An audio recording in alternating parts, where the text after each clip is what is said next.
Bandido. Ang kwento. Mula sa mahiwagang burnay.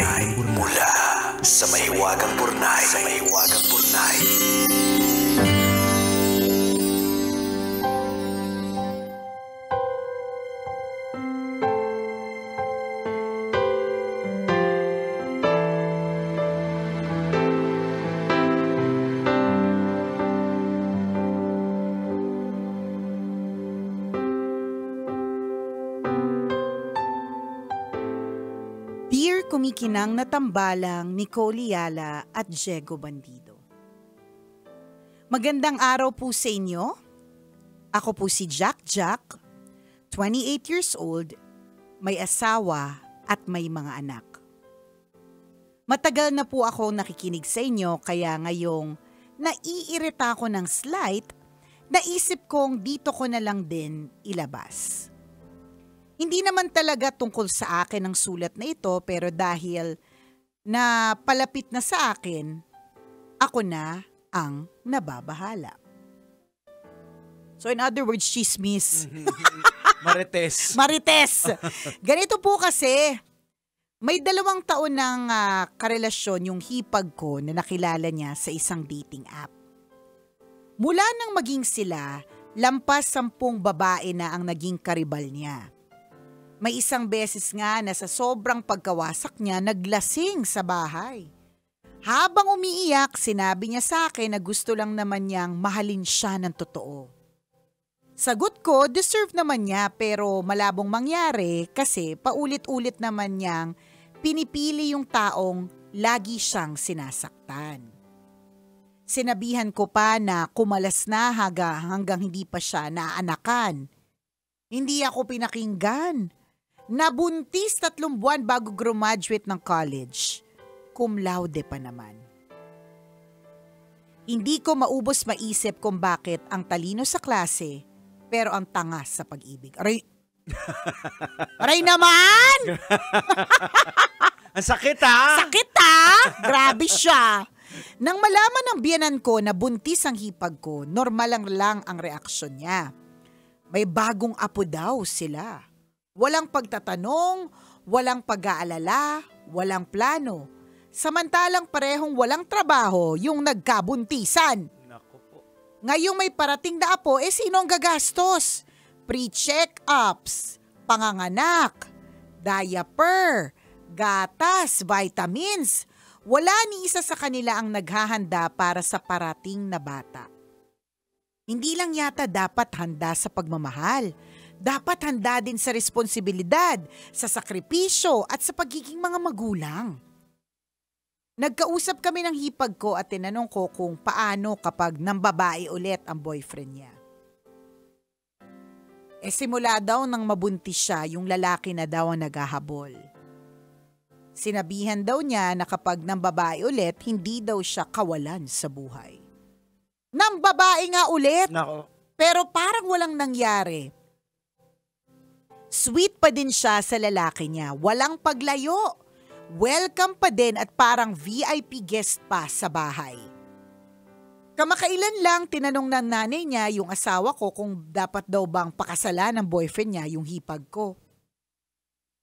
Napaisip ako kung bakit kailangang ipilit ang kasal. Para magsabing ayos ang sitwasyon? Para mapanindigan?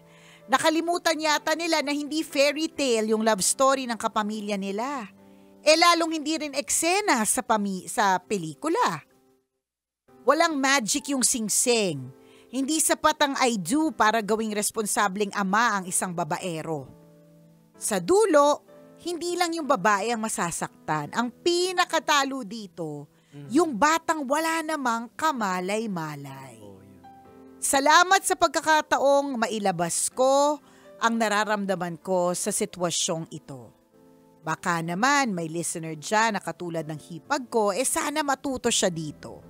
Kung ikaw pa ulit-ulit kang niloloko at sinasaktan, layuan mo na.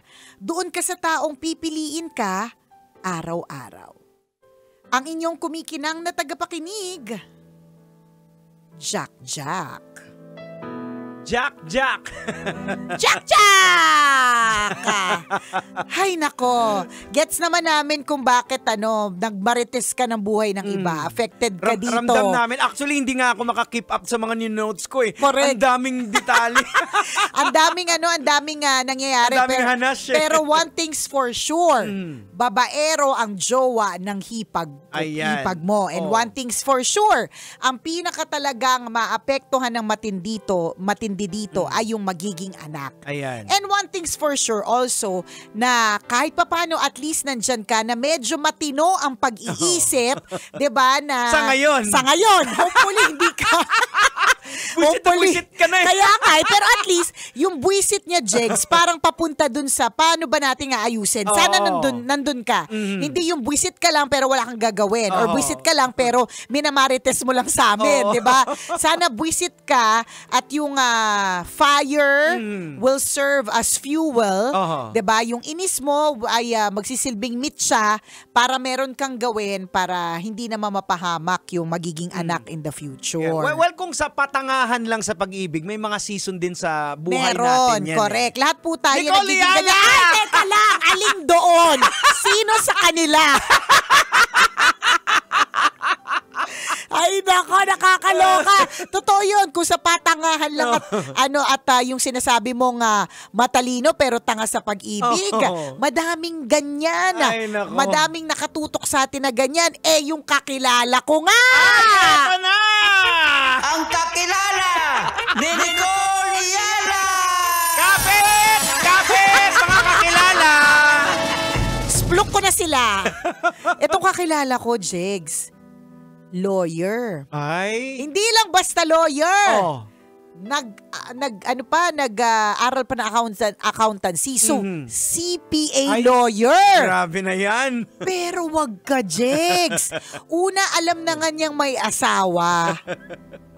Dinate niya pa. Naku po. So, winarningan na. Hoy! Baka ma-fall ka dyan. Oh, red flag yan. Red flag yan. Tingnan mo nga, nakikipag-date kahit alam mo nang may asawa. Ganyan. Tapos sabi niya, hindi. Friendly lang naman to. Baka kailangan lang ng kausap. Ang sarap kurutin ng nail cutter sa singit mga ganyan Hindi. Sarap bawiin ng mga certificate. Sarap ibalik sa grade 1. Nakaka-lurkay. So yun, hanggang sa, to make the long story short, di syempre na-fall. Oh. Diba? Tanga-tangahan, Oo, diba? nagkatikiman. Ganyan. Hanggang ngayon. Ay. Hanggang ngayon. At eto na. Galit na sa aming magkakaibigan. Ala! Diba? At wala daw siyang pake kung ikwento daw siya sa radyo. Nakakalurk. Wala lang, sinishare ko lang, ibig sabihin, hindi lang Jack, hindi lang yung hipag mo. Diba? Yung nagiging tanga sa pag-ibig. Marami talagang nabubulag. Tayo. Oo, correct. Marami tayong ganyan na nabubulag. Nagiging, si Jegs, tatlo sila sabay-sabay. Ako pumapayag ako. Okay lang sa kanya, di ba? So, may mga ganun talaga, it happens. Pero, hindi naman ibig sabihin na porke marami tayo, it doesn't make it okay. Hindi porke pwede na tayong gumawa ng community at organisasyon at clan. Huwag nating i-normalize. Correct. Huwag nating i-normalize yung katangahan, yung Oo. accepting the red flags. Hindi talaga dapat. And ikaw na parang feeling ko, ikaw yung nandyan para hindi tumigil sa pagsermon. Kahit na sabing serang plaka kakasermon, baka mamaya isang araw makinig naman. Ganon. Well, ang problema kasi sa atin dati, at least kami nalagpasan na namin na. Tapos yung searching ka, naghahanap ka doon sa same na area na alam mo naman, kontaminado na eh. Correct. Diba? Same group of people, same environment. Ano pa bang ini-expect mo? Same din ng mga tao kasi yun yung ginagalawan mo. Diba? Unlike na medyo lumabas ka. Nangyari kay Nicole Liala, diba? Yes. Yun dun sa particular na environment. At syempre, na-meet niya yung asawa niya out from nowhere. Correct. Diba? Na hindi ko talaga in-expect. Oo, na hindi diba? niya naman 40 yung radyo. Pumunta sa radyo. Nagkataon na radio listener. Tama. And the rest is history. Hello? Nakiputan sa boses ko. Sabi niya, ano ba yun? Nabudol. Nabudol. Akala ko makipot. Hindi, kung di nyo nyo po kasi nalalaman, nung araw, makipot po yung boses ko. Yung tawa ko lang talaga yung balahura, pero yung boses ko dati mas matinis kesa dito. Parang makipot pero hindi talaga. Parang masikip pero hindi talaga. Sige nga, sampulan mo kami, kantahan mo kami. Di ba may tatlo kang album? Wag ka nang nagtatanong ng mga ganyan. Dati yun, noon yun. So, ang sinasabi mo, Jegs, what do you mean by wag ka dapat tumambay dun sa parehas na... So, kasi, kanino to? Para kanino? Dun sa hipag? O para dun sa hipag at para dun sa hindi makahanap kuno ng love life. Ayan. Laging defective yung mga napupunta sa kanila kasi hinahanap mo sa the same settings, the same environment. Doon pa rin sa grupo ng mga durugista. Anong expect mo? Di durugista pa rin yung makukuha mo. Tambay-tambay ka din doon sa mga ibang lugar na parang ibang community, tatambay ka sa ibang GC na iba naman yung pwede nilang mai-offer sa'yo. Kasi nga, di ba, ang sabi nila, ang gold, makikita mo yan hindi doon sa comfort zone mo. Ay, hindi. Makikita mo yan sa Robinson's Magnolia bukas. Yan, doon yun. Sa Mayet de la Rosa. Correct, kasi may reopening. Nandun yung gold. Third floor, ayan. Pero yung gold, makikita mo saan? Sa mga, miminahin mo yan Hindi mo talaga yan makikita lang na. Sa bakuran mo, wala. Kasi kung may gold tayo sa bakuran, hindi na tayo nagtatrabaho lahat. Hindi, miminahin mo talaga. Tama, So, para dito kay, dun sa Hipa, dito kay Jack, baka naman pwede mong sabihan mo si Hipag, di ba? Na wag nang tambay sa lugar ng mga babaero, di ba? Hindi, pero hindi, sa tingin ko talagang hindi naman makakasolve ng problema yung ipapakasal mo pa dahil ang daming red flags. Mas lalong lumalala yung sitwasyon na ipipilit para lang wala masabi. Walang masabi yung ibang tao na maayos, pero eventually, ang nangyayari, mas lalong binabaon mo sa matinding problema. Yan. At instead na makawala ka, correct, nalubog ka dun. At ayaw natin malubog sila sa ganyang klaseng eksena. At marami kaming kakilala na ganyan. Uy, talaga? Meron ka ba sa Facebook? Yung hindi na nakaahon. Nakakalungkot pero hindi na. Kasi nasasayangan sa pinagsamahan. Sige, tuloy na lang natin. Nagpakasal. True. Hanggang sa sumakit lalo yung ulo kasi yung napangasawa, kasi wala nang pakialam. Kasi meron naman talagang, meron mga taong nagde-develop ang kanilang karakter. 'Di ba? From masama to mabuti, 'di ba? Meron ding mga naging mabuti dati, naging masama. May ganun. So ibig sabihin, posible yung pag-develop ng character. Meron. Kaya lang kung halimbawang paulit-ulit, winarningan mo na gandun pa rin. At nandun pa rin, yung bang meron nang anak along the way, pero nandoon pa rin. Ayun. Hindi natin sure. No wonder kahit sinasabi sa Bible na do not trust your heart talaga. Kasi deceiver talaga yung heart mo Gamitan mo minsan ng utak. Yan. Balansehin. Kasi totoo talaga na hindi po matalino sa school guarantee na matalino sa pag-ibig at sa tunay na buhay. Ayan tuloy, summa cum laude, naging summa cum laude. Nakakaloka. Ay, nako. Minsan talaga, may mga sinabi ba siya tungkol sa mga, ang sweet kasi, mga ganon dati, yan. Hindi po porke sweet ang isang tao, mabubulag na tayo sa mga, mga mabubulaklak na mga salita. Tingnan mo, anong sinabi niya?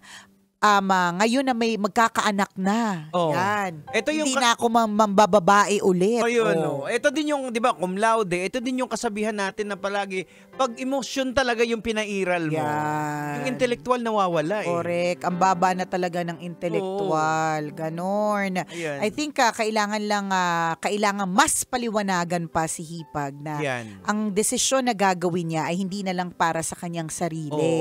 Kundi may para, bata na na-involved correct. Para din dun sa bata sa kanyang sinapupunan. So, kailangan maging mas responsible. Kasi kung sila talaga din eventually, pagtatagpuin din yan sila ng tadhana Correct. Hindi, tsaka, sa ngayon, yung boyfriend nung Hipag mo, wala doon sa zone na nagbibigay ng pagpapahalaga. na maging head of the family. Parang wala Wala siya doon And sa Hipag mo, kailangan bigyan niya yung halaga sa sarili niya. Tama.